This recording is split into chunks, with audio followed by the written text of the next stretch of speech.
Hey, this is Ben with Roanoke County's Explore Park. I'm out here at Mayflower Hills Disc Golf Course.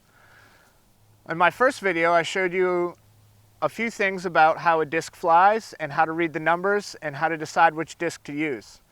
In this video, I'd like to show you a little bit about grip, footwork, and some throwing techniques that can help you get started. So the first thing I want to show you is grip.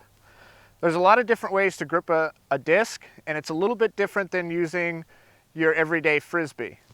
For instance, for these discs, you'll want to place the disc about midway in your hand and then grip tightly around the edge of the disc so it looks similar to this with your thumb running down the edge of the disc. Now this is for a backhand throw. If you'd like to do a forehand throw, your grip would be a little bit different on the disc, where you'll place two fingers on the back of the disc like that, and your thumb will run in between your two fingers behind it. The key to throwing the disc is you want to have a snap at the end of the disc. So as you're coming through and throwing, you almost want to hold a little bit tight to let that disc snap from your fingers. That's what gives the rotation, which in turn will give it speed and will in turn keep it lofted in the air longer. Okay, so next, throwing the disc. There's a few ways to get started, and as a beginner, I would recommend keeping it as simple as possible until you can get these techniques down. So for a beginner, I would start with feet about shoulder width apart, and then just get the feel of how your body has to move to throw the disc correctly.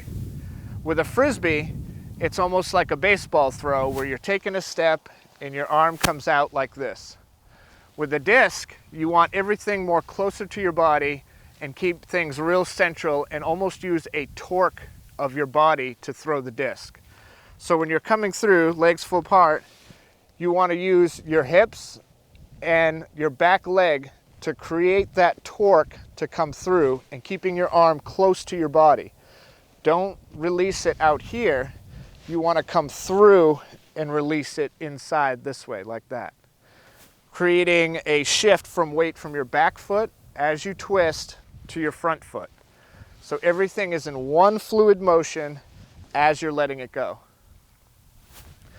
Now, as you get that down and you feel comfortable releasing the disc, standing stationary like this, you can work on what's called an X step, which is what you may have seen most disc golfers use.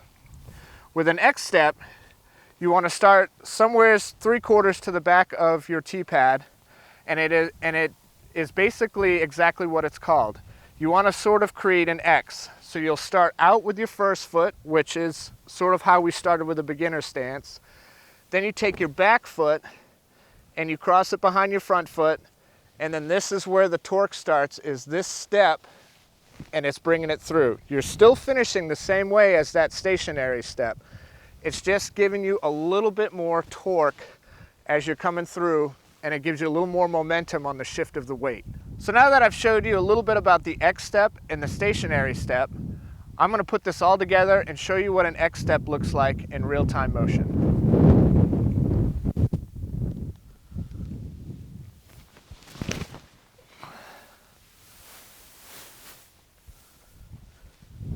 In the next segment, I'll show you guys a few techniques and tips on putting.